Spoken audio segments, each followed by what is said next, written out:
Pernah kebayang nggak, gimana ceritanya sebuah komunitas yang ada di ambang kehancuran, cuma dalam satu dekade, bisa jadi kekuatan dunia? Nah, hari ini kita akan bahas kisah dua pemimpin luar biasa yang benar-benar membentuk jalannya sejarah setelah wafatnya Nabi Muhammad. Kisah mereka dimulai di saat yang paling genting. Coba dibayangkan suasana di Madinah saat itu. Sang Nabi baru saja wafat. Umat Islam kalut, terombang-ambing dalam kesedihan dan kebingungan yang luar biasa. Nah, di tengah kekacauan itulah Abu Bakar berdiri tegak dan mengucapkan kalimat ini. Kalimat yang langsung memotong kabut kepanikan dan mengingatkan semua orang pada fondasi iman mereka yang sejati dan abadi. Wafatnya Nabi itu guncangan yang dahsyat banget. Kesedihannya begitu dalam, sampai-sampai tokoh sekuat Umar bin Khattab pun gak bisa menerima kenyataan. Bisa bayangin kan? Tiba-tiba terjadi kekosongan kepemimpinan yang sangat berbahaya, dan semua yang sudah dibangun selama 23 tahun itu terancam bubar. Nah, di tengah krisis inilah sosok Abu Bakar muncul ke depan. Sebagai sahabat terdekat Nabi, kebijaksanaan dan ketenangannya itu benar-benar dibutuhkan. Setelah musyawarah yang cukup alot, para pemimpin akhirnya sepakat. Dialah orang yang paling pas untuk memegang amanah super berat ini, menjadi khalifah yang pertama. Gelar Al-Siddiq ini bukan sekedar julukan biasa loh. Gelar ini lahir dari sebuah momen ujian iman yang hebat. Waktu Nabi menceritakan perjalanan malamnya ke Yerusalem dan langit, banyak orang yang ragu. Tapi Abu Bakar, gimana reaksinya? Tanpa ragu sedikit pun, dia langsung bilang kalau beliau yang mengatakannya, maka itu pasti benar. Aku bahkan percaya pada wahyu dari langit yang datang kepadanya. Nah, sikap inilah yang mengukuhkan namanya sebagai Al-Siddiq, sang pembenar kebenaran. Tapi, tugas Abu Bakar itu, wah berat banget. Begitu beliau memimpin, negara yang baru lahir ini langsung dikepung berbagai masalah. Ada suku-suku yang murtad, yang lain menolak bayar zakat, bahkan nabi-nabi palsu bermunculan di mana-mana. Persatuan umat yang sudah susah payah dibangun Nabi terancam runtuh total. Menghadapi semua ini, Abu Bakar nggak pakai lama, langsung bertindak tegas. Ia meluncurkan kampanye militer untuk memulihkan ketertiban. Tapi tindakannya yang paling fundamental adalah saat beliau menegaskan kalau sholat dan zakat itu satu paket, nggak bisa dipisahin. Ini bukan cuma soal pajak ya, ini soal integritas ajaran Islam itu sendiri. Tindakannya inilah yang menyelamatkan komunitas dari kehancuran dan memberinya gelar abadi, sang penstabil. Tapi, di balik semua perang dan pemberontakan itu, ada krisis lain yang diam-diam mengancam. Sebuah krisis yang gak kalah bahaya, yang mengancam inti dari wahyu itu sendiri dan bisa mengubah wajah Islam untuk selamanya.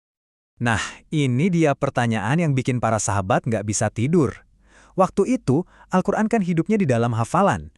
Dengan banyaknya para penghafal atau hufaz yang gugur di medan perang, ada resiko besar kalau sebagian wahyu ilahi bisa hilang begitu saja, selamanya. 700. Coba bayangkan, angka ini bukan sekedar statistik korban perang ya. Ini adalah jumlah penghafal Al-Quran yang syahid dalam satu pertempuran saja. Itu artinya, 700 perpustakaan hidup Al-Quran hilang dalam sekejap. Umar bin Khattab melihat tanda bahaya ini dan tahu betul mereka harus bergerak cepat. Atas desakan Umar, Abu Bakar langsung memulai proyek paling krusial dalam sejarah Islam. Beliau menugaskan Zaid bin Sabit, sang juru tulis wahyu. Tugas Zaid, wah ini misi raksasa. Mengumpulkan setiap ayat Al-Quran yang tercecer, yang tertulis di pelepah kurma, tulang, batu tipis, dan yang paling penting, yang tersimpan di dalam dada para sahabat. Dengan ketelitian luar biasa, Zaid menyusun kepingan-kepingan wahyu itu menjadi satu mushaf yang utuh untuk pertama kalinya, dan menjaga keaslian teks suci ini untuk kita semua. Oke, fondasinya sekarang sudah kokoh. Saatnya sang arsitek masuk. Umar bin Khattab, yang dulu pedangnya terhundus untuk melawan Islam, kini justru menjadi pilar kekuatannya. Perubahannya itu drastis banget. Sampai-sampai Nabi sendiri pernah berdoa agar Allah memuliakan Islam dengan salah satu dari dua Umar, dan doa itu terkabul. Makanya, Umar dapat gelar Al-Faruq, sang pembeda. Gelar ini artinya lebih dalam dari sekedar membedakan mana yang boleh dan mana yang nggak boleh. Ini tentang kemampuannya membedakan antara kekacauan dan keteraturan, antara kezoliman dan keadilan. Dan prinsip inilah yang jadi landasan seluruh pemerintahannya. Jadi kalau Abu Bakar itu sang penstabil, Umar ini adalah sang arsiteknya. Masanya adalah masa pembangunan besar-besaran. Dia menciptakan institusi dan sistem yang mengubah komunitas Muslim jadi sebuah kekaisaran yang terorganisir dengan sangat baik.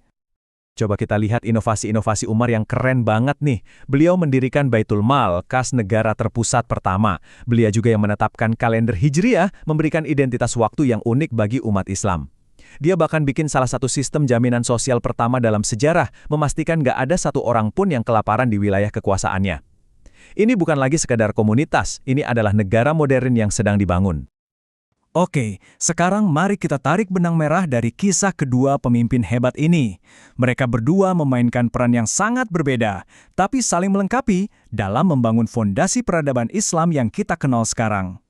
Jadi, intinya begini, Abu Bakar adalah sang penyelamat.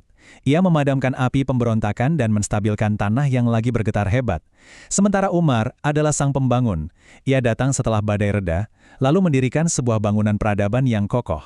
Simpelnya, tanpa Abu Bakar yang menstabilkan keadaan, Umar nggak akan punya lahan untuk membangun. Dan tanpa Umar sang arsitek, fondasi yang udah kokoh itu nggak akan pernah jadi bangunan yang megah. Ini benar-benar luar biasa kan? Coba deh pikiran lagi. Cuma dalam waktu kurang dari 12 tahun kalau digabung, sebuah komunitas yang nyaris hancur berubah jadi kekuatan dunia yang baru. Sebuah transformasi secepat kilat yang didorong oleh kepemimpinan yang tepat di waktu yang tepat. Nah, ini yang bikin kita mikir kan? Ini membawa kita pada sebuah pertanyaan abadi tentang kepemimpinan. Di saat krisis, sebenarnya mana sih yang lebih penting? Tangan yang kokoh untuk menstabilkan kapal yang oleng atau visi yang tajam untuk membangun tujuan yang baru? Kisah Abu Bakar dan Umar mengajarkan kita bahwa mungkin warisan terbesar itu nggak lahir dari salah satunya saja, tapi dari kombinasi yang harmonis antara keduanya.